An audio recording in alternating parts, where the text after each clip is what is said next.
Sa balcony guys, ang ganda ng simoy ng hangin, ng lamig. Ay, hindi naman siya malamig. Maganda lang yung hangin niya. Napaka-presko.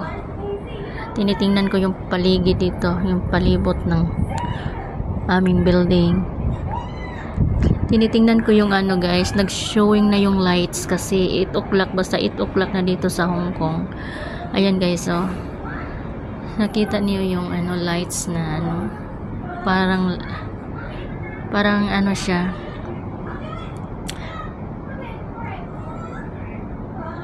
Ay, hindi ko na nakita.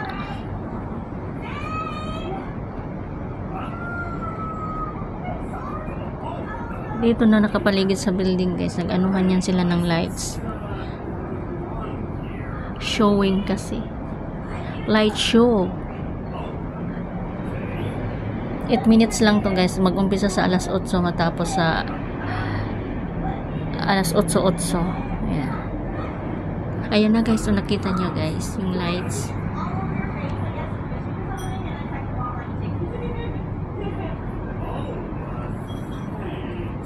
Hindi ko nakita kasi maano siya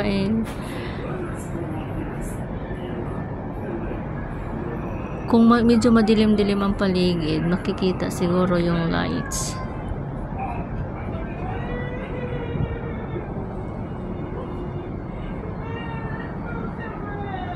Diyan lang sa Sorrento dito rin sa ICC. Mag-response din yan dyan. Ayan na guys, ayan, nakita mo yung lights. Ayan na. Ayan o. Hindi lang masyado maano. Kasi ayan.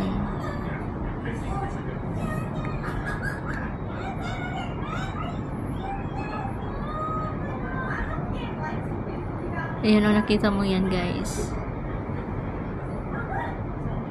Doon din sa kabila, mag-anuhan yan sila, mag-response din yan sila, ang mga building dito nakapaligid. Magre-response din yan. Sasayaw-sayaw pa yung lights nila.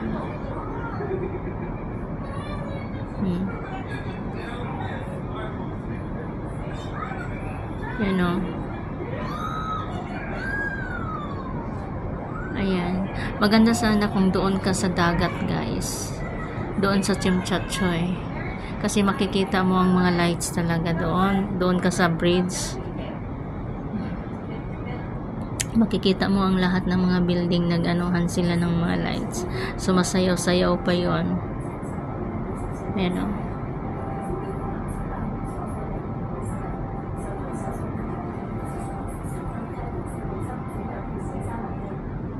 Ito yung Hong Kong.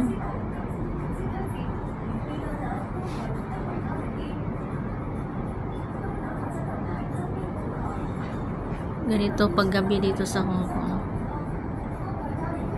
Yan, dagat yan dyan, dagat.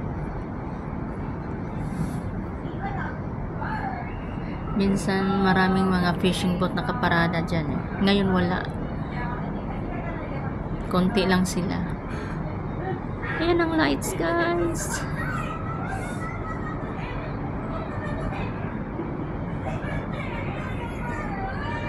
Yan, gandang kapaligiran.